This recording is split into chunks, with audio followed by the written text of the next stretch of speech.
Assalamualaikum warahmatullahi wabarakatuh. Selamat datang di channel Kamar Kosong. Menyajikan cerita horor yang bisa dirasakan sampai membuat bulu kuduk berdiri. Selamat menikmati. Jangan lupa bantu subscribe, like, dan juga komen. Desa Karangsung tidak pernah benar-benar tidur sejak keluarga Pak Darmo mendadak kaya raya. Dahulu, rumah mereka hanyalah gubuk reot dengan atap rumbia yang bocor setiap kali hujan turun. Namun, hanya dalam waktu 6 bulan, sebuah bangunan megah berdiri tegak di atas tanah tersebut. Dindingnya terbuat dari semen kokoh, lantainya marmer mengkilap, dan pagar besinya menjulang tinggi. Warga desa tentu saja bertanya-tanya dari mana asal uang itu. Namun tidak ada yang berani bertanya langsung. Di balik kemewahan rumah tersebut, ada satu bangunan yang sangat kontras. Sebuah kandang kambing yang letaknya terpisah jauh di sudut halaman belakang. Kandang itu dibangun dari kayu jati tua yang tampak menghitam. Anehnya, Pak Darmo hanya memelihara satu ekor kambing di sana. Seekor kambing jantan berbulu hitam legam, bertubuh besar, dengan tanduk yang melengkung, tidak beraturan. Suryo, anak sulung Pak Darmo, adalah orang yang paling merasakan kejanggalan ini. Sejak rumah mereka berubah mewah, ayahnya menjadi sosok yang sangat pendiam dan pemarah. Pak Darmo memiliki satu aturan mutlak yang tidak boleh dilanggar oleh siapapun. Jangan pernah mendekati kandang kambing setelah matahari terbenam. Suryo, dengarkan Bapak. Jangan sekali-kali kamu mengintip ke belakang rumah kalau hari sudah gelap. Apapun yang kamu dengar, tetaplah di dalam kamar, ucap Pak Darmo suatu sore. Suaranya rendah, namun penuh penekanan. Matanya yang cekung dan hitam seolah menyimpan rahasia yang sangat berat. Suryo hanya bisa mengangguk, namun rasa penasaran mulai menggerogoti pikirannya. Mengapa ayahnya begitu protektif terhadap seekor kambing? Mengapa setiap malam Jumat Kliwon, Pak Darmo selalu membawa nampan berisi bunga 7 rupa dan kendi? Tanah liat ke arah kandang itu, dan yang paling mengganggu adalah aroma yang terbawa angin setiap malam. Bukan bau kotoran kambing pada umumnya, melainkan bau amis darah yang bercampur dengan wangi bunga yang sudah busuk. Malam itu, hujan turun dengan sangat deras. Petir menyambar bergantian, menerangi langit desa yang gelap. Pak Darmo sedang tidak ada di rumah. Dia pergi ke kota untuk urusan yang katanya sangat penting. Di atas meja ruang tamu, Suryo melihat seuntai kunci kuningan yang biasanya selalu dikalungkan ayahnya. Sepertinya Pak Darmo lupa membawanya. Karena terburu-buru, Suryo menatap kunci itu cukup lama. Jantungnya berdegup kencang. Ia merasa inilah kesempatannya untuk mengetahui apa yang sebenarnya terjadi. Ia mengambil kunci tersebut, merasakan logam dingin yang terasa berat di telapak tangannya. Dengan langkah pelan, ia berjalan menuju pintu belakang. Suasana di luar sangat mencekam. Angin kencang menggoyahkan pepohonan, menciptakan biangan-biangan yang menyerupai tangan raksasa. Semakin dekat dengan kandang, bau amis itu semakin menyengat, hingga membuat Suryo ingin muntah. Dari dalam bangunan kayu itu, terdengar suara aneh. Bukan suara embikan kambing, melainkan suara gesekan benda tajam dengan tulang. Seret, seret, krak. Suryo menahan napas. Ia memasukkan kunci ke lubang gembok. Tangannya gemetar hebat. Setelah gembok terbuka, ia mendorong pintu kayu itu sedikit saja. Hanya cukup untuk satu matanya mengintip ke dalam. Kondisi di dalam sangat gelap. Hanya dibantu oleh kilatan petir yang sesekali masuk melalui celah dinding. Di sudut ruangan, kambing hitam itu tidak sedang tidur. Hewan itu berdiri tegak dengan 2 kaki belakangnya, menyerupai posisi berdiri manusia. Di depannya terdapat sebuah lubang di tanah yang dipenuhi cairan merah kental. Yang membuat darah Suryo membeku adalah apa yang sedang dikunyah oleh kambing itu. Di mulutnya yang penuh liur hitam, menggantung sepotong kain baju daster motif bunga.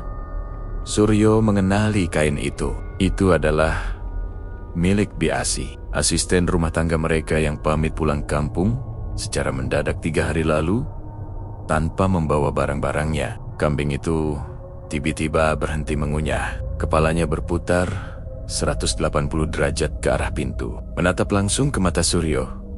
Mata kambing itu berwarna kuning terang dengan pupil horizontal yang tajam. Ada kilatan kecerdasan jahat di sana, seolah ia tahu bahwa rahasia besar ini telah terbongkar. Suryo segera menarik kepalanya, mengunci pintu dengan tergesa-gesa, dan lari second keng-keng-kengnya masuk ke dalam rumah.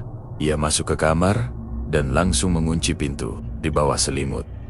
Tubuhnya menggigil hebat. Ia kini menyadari bahwa kemewahan yang ia nikmati selama ini dibayar dengan sesuatu yang sangat mengerikan. Ayahnya bukan sekadar memelihara hewan, melainkan memelihara iblis yang menuntut tumbal nyawa. Pagi harinya, suasana rumah terasa jauh lebih dingin dari biasanya. Meskipun matahari bersinar terik di luar, udara di dalam ruang makan terasa beku. Suryo duduk di hadapan meja kayu jati yang mahal, menatap piring sarapannya tanpa selera. Di ujung meja, Pak Darmo sedang menikmati kopi hitamnya dengan tenang. Tidak ada raut bersalah atau cemas di wajah pria itu. Seolah-olah kejadian semalam hanyalah mimpi buruk bagi Suryo. "Bapak pulang jam berapa tadi malam?" tanya Suryo dengan suara yang diusahakan tetap stabil. Pak Darmo meletakkan cangkir kopinya perlahan. Bunyi denting porselen dengan meja terdengar sangat nyaring di telinga Suryo. "Jam 3 pagi. Bapak lihat, kunci kandang ada di meja. Kamu yang memindahkannya?" Pertanyaan itu terdengar biasa, namun tatapan mata Pak Darmo sangat tajam, seakan sedang membedah isi kepala anaknya. Suryo menelan ludah dengan susah payah. "Iya Pak, tadi malam terbawa angin sampai jatuh ke lantai. Jadi Suryo taruh di meja supaya tidak hilang." Pak Darmo tidak menjawab. Ia hanya mengangguk pelan, lalu beranjak pergi tanpa mengucapkan sepatah kata pun. Kepergian ayahnya meninggalkan beban berat di pundak Suryo. Ia tidak bisa melupakan pemandangan di kandang semalam. Potongan daster Bi Asih terus membayangi pikirannya. Bi Asih adalah orang baik yang sudah menganggap Suryo seperti anaknya sendiri. Jika benar dia menjadi tumbal, maka rumah ini sebenarnya berdiri di atas genangan darah orang yang mereka kenal. Siang itu, Suryo memutuskan untuk mencari tahu lebih dalam. Ia mendatangi rumah lama mereka di pinggiran desa yang kini terbengkalai. Di sana, ia bertemu dengan Kang Maman, seorang buruh tani yang dulu sering diajak Pak Darmo berbincang. Kang Maman tampak ketakutan saat melihat Suryo datang. "Kang, saya mau tanya sesuatu tentang Bapak," ujar Suryo langsung. Kang Maman menoleh ke kanan dan ke kiri, memastikan tidak ada orang yang menguping. "Suryo, sebaiknya kamu jangan terlalu banyak mencari tahu. Bapakmu sudah masuk ke dalam lingkaran yang tidak bisa keluar lagi. Kamu tahu kenapa kambing itu hanya ada satu?" Suryo menggeleng. Jantungnya mulai berdegup kencang lagi. Itu bukan kambing sembarangan. Orang-orang menyebutnya kandang karang. Kambing itu adalah perantara. Setiap kali ia memakan sesuatu yang berbau nyawa, maka emas dan uang akan muncul di bawah ubin rumahmu. Tapi kambing itu tidak mau makan rumput. Ia minta sesuatu yang lebih merah, bisik Kang Maman dengan wajah pucat. Penjelasan Kang Maman membuat lutut Suryo terasa lemas. Ia teringat bagaimana ayahnya sering menghabiskan waktu berjam-jam di dalam kamar pribadi yang selalu terkunci. Suryo segera pulang ke rumah dengan pikiran yang berkecamuk. Ia harus menemukan bukti otentik di rumah itu. Sesampainya di rumah, ia mendapati ibunya, Bu Lastri, sedang duduk termenung di ruang tengah. Ibunya tampak semakin kurus dan pucat sejak mereka pindah. Matanya sering kosong, menatap dinding tanpa ekspresi. Suryo mendekati ibunya dan memegang tangannya yang terasa sedingin es. "Ibu tahu apa yang Bapak lakukan di kandang belakang?" tanya Suryo lirih. Bu Lastri menoleh perlahan. Air mata mulai menggenang di pelupuk matanya yang lelah. "Ibu sudah mencoba menghentikannya, Yo. Tapi bapakmu bilang ini semua demi kamu dan adikmu. Dia bilang dia tidak mau melihat kita kelaparan lagi seperti dulu. Tapi ibu lebih suka makan garam daripada harus tidur di bawah atap yang berbau mayat." Pernyataan ibunya adalah konfirmasi terakhir yang ia butuhkan. Namun, pembicaraan mereka terputus ketika terdengar suara langkah sepatu bot yang berat. Pak Darmo sudah berdiri di ambang pintu dengan wajah yang sangat gelap. Ia membawa sebuah karung goni yang tampak bergerak-gerak di punggungnya. Bau amis yang sangat kuat langsung menyerbak memenuhi ruangan. Suryo, masuk ke kamarmu sekarang. Dan Lastri, siapkan kembang 7 rupa di dapur. Jangan banyak tanya. Perintah Pak Darmo dengan nada yang tidak bisa dibantah. Suryo pura-pura masuk ke kamarnya. Namun, ia tidak menutup pintu dengan rapat. Dari celah pintu, ia melihat ayahnya menyeret karung goni itu menuju belakang rumah. Ada suara rintihan lemah dari dalam karung itu, suara yang terdengar seperti suara anak kecil. Bulu kuduk Suryo berdiri. Ini bukan lagi soal biasih. Ayahnya sudah benar-benar kehilangan kemanusiaannya. Malam itu, teror yang sebenarnya dimulai. Bukan hanya bau amis, tapi suara embikan kambing yang sangat keras terdengar bergema di seluruh penjuru rumah. Suara itu bukan suara hewan yang lapar, melainkan suara tawa yang menyerupai embikan. Lantai marmer di kamar Suryo terasa bergetar, dan dari bawah ubin mulai merembes cairan hitam yang berbau busuk. Suryo sadar bahwa waktu mereka hampir habis. Perjanjian itu membutuhkan tumbal secara rutin, dan jika Pak Darmo tidak bisa menyediakannya dari luar, maka iblis di kandang itu akan mulai melirik anggota keluarga di dalam rumah. Saat itulah Suryo melihat ayahnya berdiri di depan pintu kamarnya, memegang kunci kuningan itu dengan tangan yang gemetar. Maafkan Bapak. Yo, kambing itu bilang dia butuh darah yang murni, bisik Pak Darmo dengan mata yang sudah memutih seluruhnya. Suryo mundur hingga punggungnya menabrak lemari pakaian. Jantungnya berdegup begitu kencang, seolah ingin melompat keluar dari dadanya. Di ambang pintu, Pak Darmo berdiri dengan tubuh yang kaku. Cahaya lampu dari lorong membuat bayangan ayahnya jatuh, menutupi seluruh tubuh. Suryo, yang paling mengerikan adalah tatapan mata Pak Darmo. Tidak ada lagi kasih sayang seorang ayah di sana. Yang tersisa hanyalah kekosongan yang dingin dan gelap. Apa maksud Bapak? Darah murni? Apa? Suara Suryo bergetar hebat. Pak Darmo melangkah maju satu demi satu. Setiap langkahnya terasa sangat berat, seperti ada beban ribuan ton yang ia seret. Dia sudah bosan dengan orang asing. Yo, katanya, uang yang kita punya sekarang mulai memudar warnanya. Dia minta sesuatu yang terikat dengan darahku sendiri, supaya kekayaan ini abadi. Kamu anak pertama, Yo.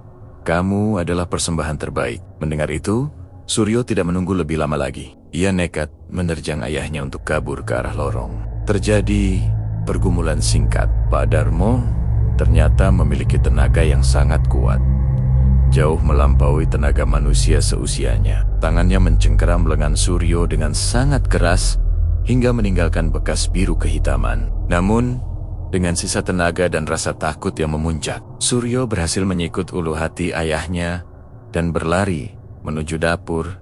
Di dapur, ia menemukan ibunya, Bu Lastri, sedang bersimpuh di depan tungku dengan wajah penuh air mata. Di depannya sudah tersedia nampan besar berisi bunga melati, mawar, dan kenanga yang aromanya menusuk hidung. Namun, yang paling mengerikan adalah mangkuk kuningan besar yang biasanya kosong. Kini telah terisi darah ayam hitam yang masih hangat, Ibu. Lari, Bu!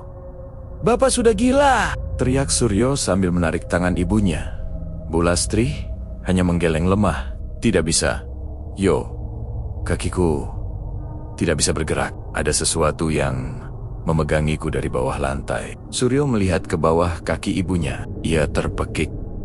Ngeri. Dari sela-sela keramik marmer yang mahal itu, keluar rambut-rambut hitam panjang yang melilit pergelangan kaki ibunya. Rambut itu tampak hidup, bergerak-gerak seperti cacing yang haus. Bau amis dari arah kandang belakang semakin menguat. Bahkan, sekarang pintu belakang rumah terbuka dengan sendirinya. Akibat hantaman angin kencang dari kegelapan malam di luar rumah, terdengar suara langkah kaki yang aneh.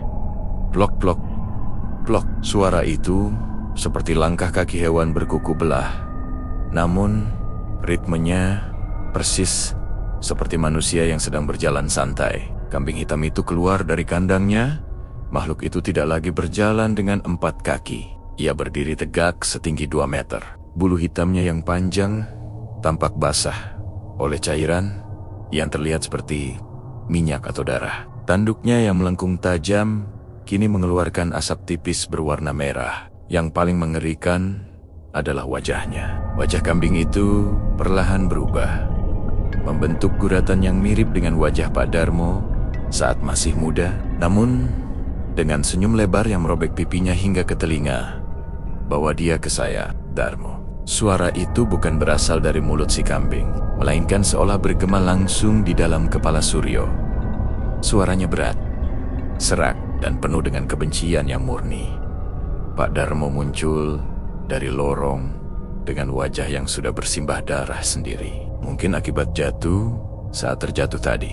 Ia membawa sebilah pisau panjang yang biasa digunakan untuk menyembelih hewan kurban. "Yah, Gusti. Ya, majikan. Ini anakku. Ambillah, tapi jangan ambil hartaku," teriak Pak Darmo dengan suara parau yang menyedihkan. Suryo meraih sebilah pisau dapur untuk membela diri. Namun tangannya gemetar hebat. Ia berada di tengah-tengah antara ayahnya yang sudah gila dan iblis penunggu kandang yang sedang kelaparan. Ibunya terus mengerang kesakitan karena lilitan rambut di kakinya semakin kencang hingga mengeluarkan darah. Tiba-tiba makhluk itu melompat masuk ke dalam dapur dengan kecepatan yang tidak masuk akal. Ia tidak langsung menyerang Suryo, melainkan mencengkeram leher Pak Darmo dengan tangan depannya yang kini memiliki kuku-kuku panjang. Pak Darmo tercekik.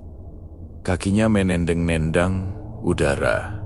"Kamu pikir darah anakmu cukup?" Makhluk itu tertawa. Suaranya seperti gesekan logam. "Aku ingin semuanya. Aku ingin rumah ini menjadi kandangku yang baru. Dan kalian semua adalah ternaknya." Dalam satu gerakan cepat, makhluk itu melemparkan Pak Darmo ke arah meja makan hingga hancur berkeping-keping. Suryo menyadari bahwa ini adalah puncak dari segala kengerian. Perjanjian itu tidak pernah adil. Iblis itu tidak hanya menginginkan tumbal, ia menginginkan seluruh jiwa yang ada di dalam rumah tersebut. Suryo melihat kesempatan saat makhluk itu fokus pada ayahnya. Ia mengambil minyak tanah yang ada di dekat tungku dan menyiramkannya ke arah rambit-rambit hitam yang melilit kaki ibunya. Tanpa ragu, ia menyambar korek api dan menyulutnya. Api berkobar, membakar rambut gaib itu dan membuat ibunya terlepas. Namun, kobaran api itu juga menarik perhatian si kambing hitam yang kini menatap Suryo dengan mata kuningnya yang menyala, penuh amarah. Hawa panas dari api yang membakar rambut gaib di kaki ibunya membuat Suryo tersentak. Bau rambut terbakar yang sangit bercampur dengan aroma amis darah menciptakan suasana yang sangat menyesakkan. Bu Lastri menjerit kesakitan, namun kakinya kini sudah bebas dari lilitan makhluk tersebut. Tanpa membuang waktu, Suryo menyeret tubuh ibunya menjauh dari area dapur yang mulai dijilat api, lari ke depan. "Bu, jangan menoleh!" teriak Suryo. Namun, di sudut ruang makan, Pak Darmo mencoba bangkit dari reruntuhan meja. Wajahnya hancur, namun matanya masih membelalak penuh ketakutan sekaligus kegilaan. Ia tidak menatap Suryo atau istrinya, melainkan menatap ke arah kambing hitam itu dengan tangan gemetar. "Tolong saya, Gusti. Saya sudah berikan segalanya," rintih Pak Darmo. Kambing hitam yang berdiri tegak itu hanya mengeluarkan suara tawa yang terdengar seperti rintihan manusia yang sedang sekarat. Makhluk itu melangkah melewati kobaran api seolah panas tidak menyentuh bulu hitamnya sedikit pun. Dengan satu gerakan yang sangat cepat, tangan berbulunya yang panjang menyambar pundak Pak Darmo.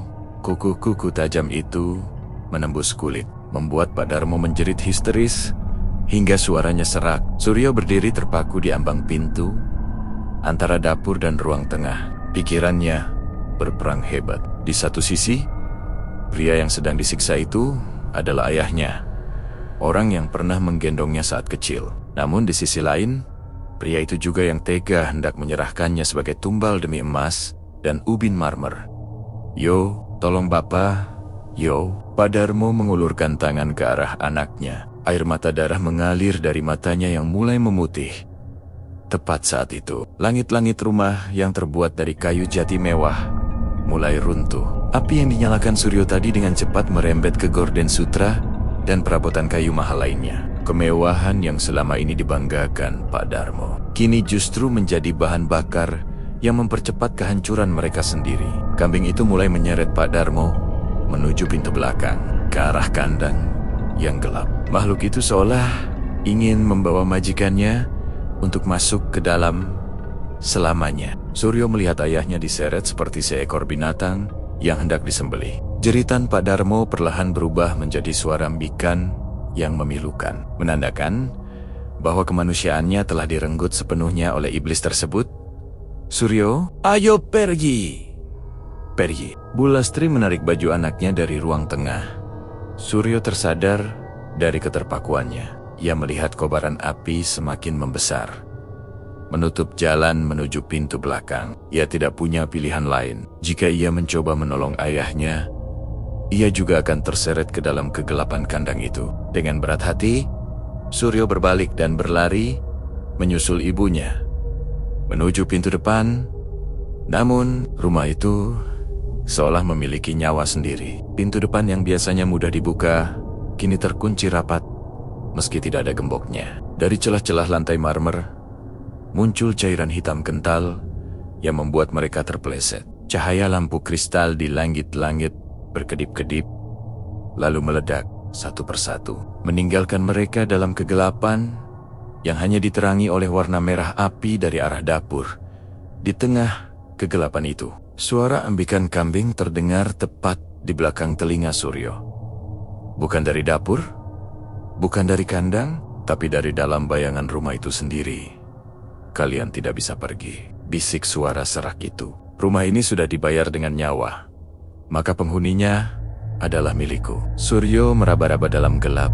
Tangannya menyentuh sebuah guci keramik besar. Tanpa pikir panjang, ia menghantamkan guci itu ke arah jendela kaca yang besar. Prang! Kaca pecah berantakan. Ia segera mengangkat tubuh ibunya yang sudah lemas untuk keluar melewati bingkai jendela yang tajam. Saat Suryo hendak melompat keluar, sebuah tangan berbulu hitam mencengkeram pergelangan kakinya. Tarikannya begitu kuat hingga Suryo jatuh tersungkur di lantai yang panas. Ia menoleh dan melihat wajah makhluk itu muncul dari balik kegelapan. Matanya yang kuning bercahaya tepat di depan wajahnya. Cengkeraman di pergelangan kaki Suryo terasa seperti jepitan besi yang membara. Kuku-kuku hitam makhluk itu melesak masuk ke dalam kulitnya, mengalirkan rasa dingin yang menjalar hingga ke sumsum tulang. Di depan wajahnya, makhluk itu tidak lagi tampak seperti kambing sepenuhnya. Wajahnya terus berubah, menyerupai orang-orang yang pernah hilang di desa itu, sebelum akhirnya kembali menjadi sosok kambing hitam dengan senyum manusia yang mengerikan. "Lepaskan!" teriak Suryo sambil menendang-nendang dengan kaki satunya di luar jendela. Bu Lastri merangkak di atas tanah, mencoba meraih tangan anaknya. "Suryo, pegang tangan ibu!" Teriakannya nyaris tenggelam oleh suara gemuruh atap rumah yang mulai ambruk. Api sudah mengepung ruang tengah. Hawa panasnya membuat kulit Suryo terasa perih. Dalam kondisi terjepit, Suryo melihat sebuah benda jatuh dari saku celana ayahnya yang tertinggal di dekat sana saat pergumulan tadi. Itu adalah korek api kayu dan sebuah botol kecil berisi minyak wangi melati yang biasa digunakan Pak Darmo untuk ritual. Suryo teringat kata-kata Kang Maman bahwa makhluk ini sangat menyukai bau harum bunga sebagai pemanggil. Namun ia benci jika bau itu dinodai. Dengan tangan yang gemetar, Suryo meraih botol minyak melati itu, membukanya dengan gigi, dan menyiramkan isinya tepat ke mata kuning makhluk tersebut. Makhluk itu menggeram dahsyat. Suaranya bukan lagi embikan, melainkan teriakan kemarahan yang memekakkan telinga. Saat makhluk itu sedikit melonggarkan cengkeramannya, untuk mengusap matanya. Suryo segera menyalakan satu batang korek api dan melemparkannya ke arah botol minyak yang tumpah di wajah makhluk itu. Wush, api kecil menyambar wajah si iblis. Meski tidak membunuhnya, api itu cukup untuk mengejutkan sang penunggu kandang. Cengkeraman di kaki Suryo terlepas. Tanpa membuang sedetik pun, Suryo melompat, melewati pecahan kaca jendela, mengabaikan rasa perih saat beling menggores lengannya. Ia mendarat di atas tanah yang basah oleh sisa hujan, tepat di samping ibunya. "Ayo bu, cepat!" Suryo memapah ibunya menjauh dari rumah yang kini sudah menjadi lautan api. Mereka berlari menuju gerbang depan. Namun saat menoleh ke belakang, Suryo melihat pemandangan yang takkan pernah hilang dari ingatannya. Di tengah kobaran api yang membubung tinggi, sosok kambing hitam itu berdiri di atap rumah. Ia tidak lagi mengejar. Di sampingnya berdiri sosok pria yang sangat dikenal Suryo. Itu adalah Pak Darmo. Namun, ayahnya tidak lagi tampak seperti manusia. Kulitnya menghitam, punggungnya membungkuk, dan di kepalanya mulai tumbuh tunas tanduk yang melengkung. Pak Darmo menatap Suryo dengan tatapan kosong. Tangannya melambai pelan, seolah sedang mengucapkan selamat tinggal. Ayahnya telah sepenuhnya menjadi bagian dari pesugihan itu. Ia telah berubah menjadi ternak baru yang akan menjaga kekayaan gaib tersebut. "Bapak," bisik Suryo dengan suara tercekat. Tiba-tiba, ledakan besar terjadi dari arah dapur. Tabung gas, atau mungkin kekuatan gaib yang meledak karena kontrak yang rusak. Seluruh bangunan megah itu runtuh dalam seketika, mengubur semua harta, kemewahan, dan juga Pak Darmo di dalamnya.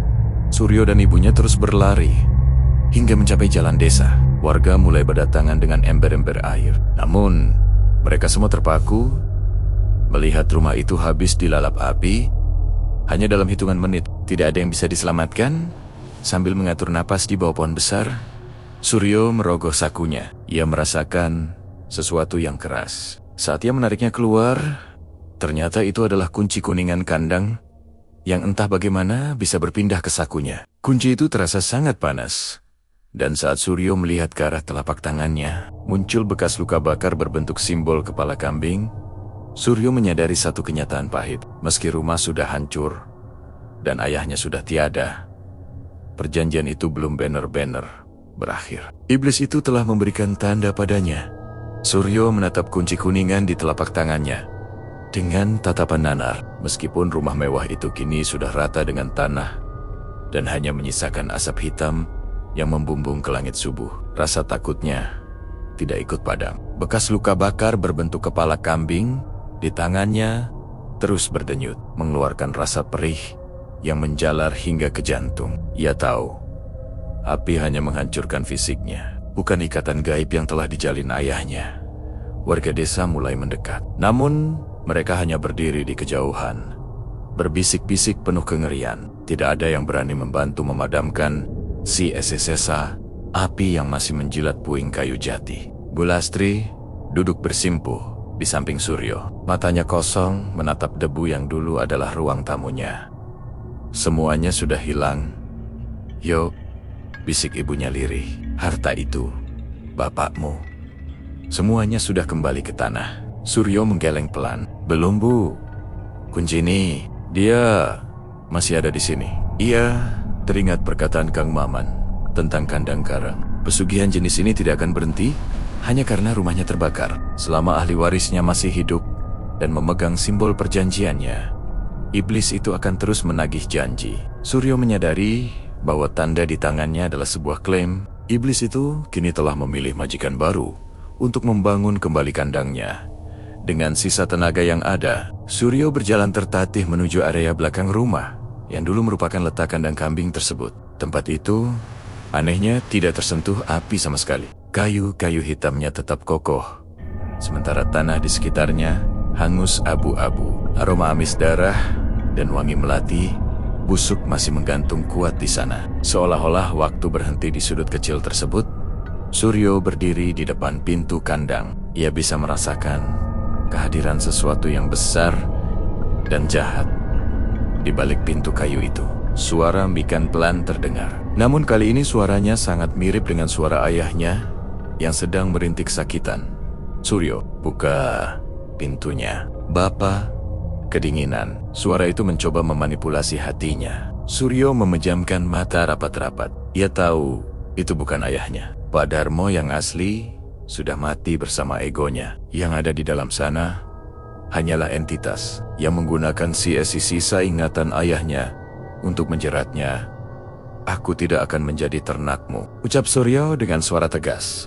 Ia mengambil kunci kuningan itu. Namun, alih-alih memasukkannya ke lubang gembok, ia meletakkannya di atas sebuah batu besar di depan kandang. Ia kemudian mengambil sebuah palu besar yang tertinggal di dekat puing bangunan. Dengan penuh amarah dan dendam, Suryo menghantam kunci itu sekuat tenaga.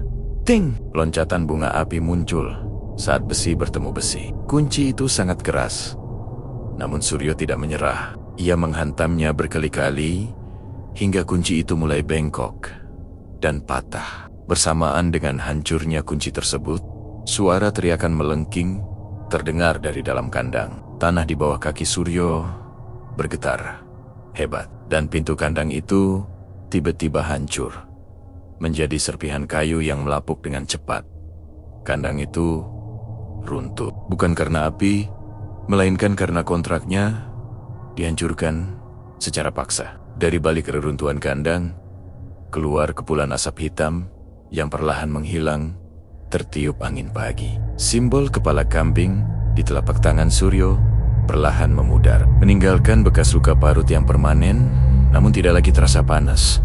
Suryo terduduk lemas di atas tanah. Ia telah kehilangan segalanya, ayahnya, hartanya, dan masa depannya di desa ini. Namun, saat matahari pagi mulai muncul dari ufuk timur, ia merasakan beban di pundaknya terangkat. Ia menoleh ke arah ibunya yang mulai berdiri dan berjalan ke arahnya. Mereka meninggalkan desa Karangsuwung tanpa membawa apapun kecuali pakaian yang melekat di badan. Suryo tahu hidup mereka akan sulit kembali seperti dulu, bahkan mungkin lebih sulit. Namun, baginya kemiskinan jauh lebih terhormat daripada kemewahan yang dibangun di atas darah dan penderitaan orang lain. Saat mereka melintasi perbatasan desa, Suryo sempat menoleh ke belakang untuk terakhir kalinya. Di kejauhan, di atas tanah bekas rumahnya, ia melihat seekor kambing hitam kecil sedang berdiri menatapnya. Hewan itu tidak menyerang, hanya menatap dengan mata kuningnya